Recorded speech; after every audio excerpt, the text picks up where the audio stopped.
Good morning, distinguished faculty, beloved family and friends, and Columbia University Occupational Therapy Class of 2011. It's an honor and a pleasure to speak to you today on behalf of these very talented and dedicated future occupational therapists. As I prepared for this speech, I spent a significant amount of time examining our experience here over the past 2 years. And in doing so, I found a common concept that has been threaded throughout our time at OT school: questions. Some questions are simpler, like whether to get a fancy coffee at Juju or Starbucks, or go the student budget route and get it right outside the Cardiff Hammer.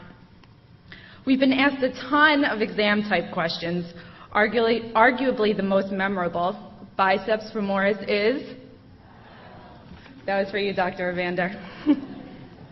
Or perhaps it's a question that's posed in a form of a song while in the clinic for the patient that has Broca's aphasia, such as, "What's your favorite candy bar?" Perhaps one of the most profound, complex, and meaningful questions that our class can answer is, what is occupational therapy? I challenge our friends, families, and guests to answer this question. Don't worry, blank stares out there. I would guess that the majority of the audience doesn't have the answer, or at least an easy one. As it turns out, answering that question to us students isn't easy either. I recently had the opportunity to ask my fellow classmates the following question. Please tell me your concise, well thought out, which have changed about 14 times since you've been in school, to answer this question. What is occupational therapy? i.e., what does occupational therapy mean to you? Responses to the questions varied. Some contained similar elements such as enable, meaningful, quality of life, meeting people where they are, participation, independently, adapt, the art of living well, and gaining skills. Some shared their reactions to me asking the question, such as, "How could you ask me this right in front of finals, right before papers?" And my personal favorite, I'll give you the answer that I tell to all my first dates: Wikipedia it. This exercise had led me to another question. How is it that a class of 48, all studying the same coursework, attending the same school, learning the same theory, all had such varied responses to what could be perceived as such a basic question? The answer to me lies within the diversity of our class. By diversity, I mean it in every way: cultural, educational, life experience, family background, values, and personal interests. In our lives, a number of personal experience can contribute to our diverse backgrounds. So what was the class of 2011 doing prior to entering Columbia's programs in OT that contributed to this diversity? To naming a few: joining a humanitarian mission to Thailand in order to assist residents in rebuilding a school, living in New Zealand and working for Greenpeace, teaching in Chile, an artist for the Disney classics like Fantasia and Hercules, an electrical engineer, working with children with special needs, learning massage therapy in Costa Rica, working with patients with spinal cord injuries in Colorado. Having these diverse backgrounds have really shaped and played a major role in our experience here within the last 2 years. This is truly where the rich learning experience came from, not what we learned in our textbooks, but what we learned from each other. The diversity of our class has brought forth new perspectives, challenged fellow classmates' opinions on different subject matter, and dared each of us to take a proactive role in our learning experience. Many people believe that a good leader brings diverse things, people, and ideas together to create something stronger than just what the average person can create. So I ask you, here's another question: are leaders born or are they bred? Undoubtedly, this question has been argued by many, and perhaps there is really no right answer. But here's my answer: it's both. And how do I know? It's shown right here in front of me, these graduates of the class of 2011. Some of you may recall writing a personal essay for acceptance into Columbia, and right there, within the personal essay, Columbia University prides itself on preparing leading clinicians, researchers, or teachers in the field of occupational therapy. Whether you realize it or not, you were chosen for this program because our faculty believed that we were going to be leaders of our profession, based on our prior experiences, some of which I just previously outlined. We've been taught to be not only great clinicians, but leaders in the profession. Rest assured, family and friends, Your graduates have been trained by the very best. In fact, they are the current leaders in our profession.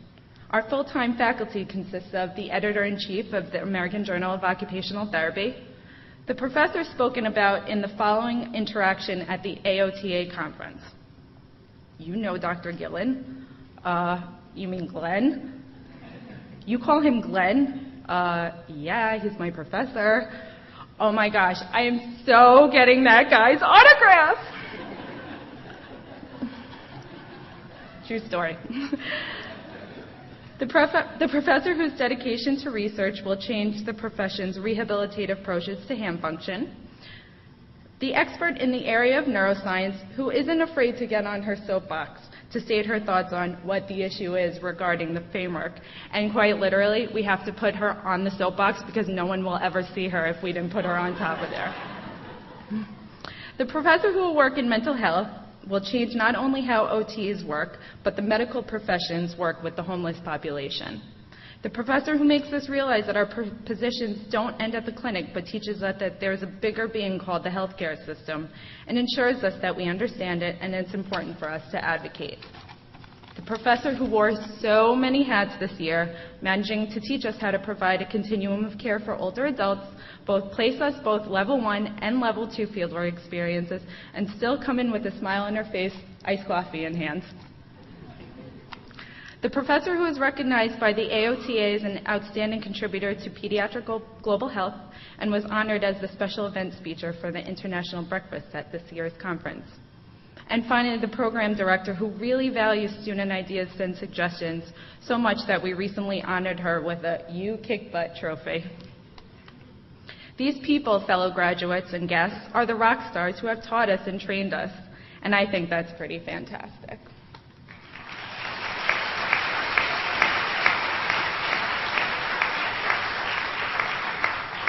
What about our time here at Columbia?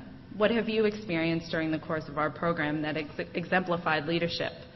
The development of an indirect service program from the ground up, targeting international populations, incarcerated women, at-risk youth, and local community children. Being a member of the class board and taking a role in planning fundraising campaigns, social events, and cultural luncheons. Helping a first-year students as a peer tutor or teaching assistant.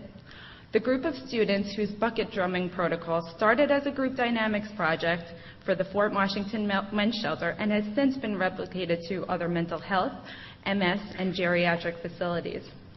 The student who trained for and finished a marathon in the top 20th percentile in his age group and still kept up with school.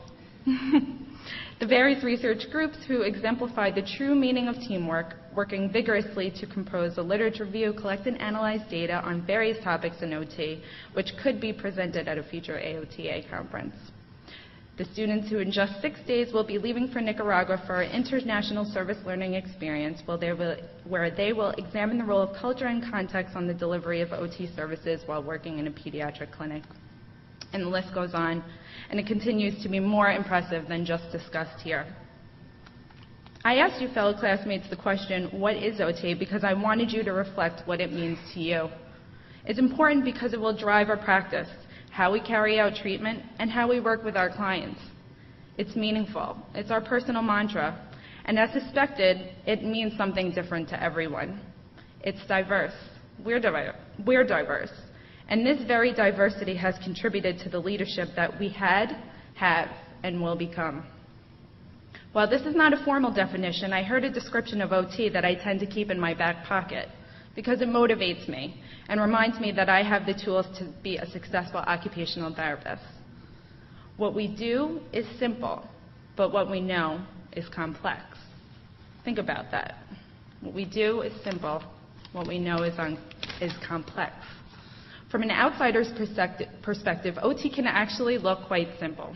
Hey, I was one of those people who thought, sure, I could play with kids and push them around in a swing, or I know how to teach people how to tie their shoes, or I can stretch people out. Yeah, about that. This quote is really true. What we do is simple, but what we know is complex. Never underestimate the power of what you know. Never underestimate that you know what age a child is functioning, whether he or she is behind, just by watching him engage in toys. Never underestimate the knowledge of knowing your patient's cognitive level and modifying the demands of the task by adapting the environment and grading as required.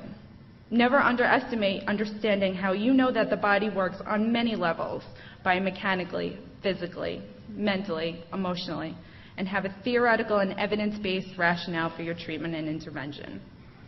Never underestimate that what you know is complex, even with what you're doing seems or appears simple.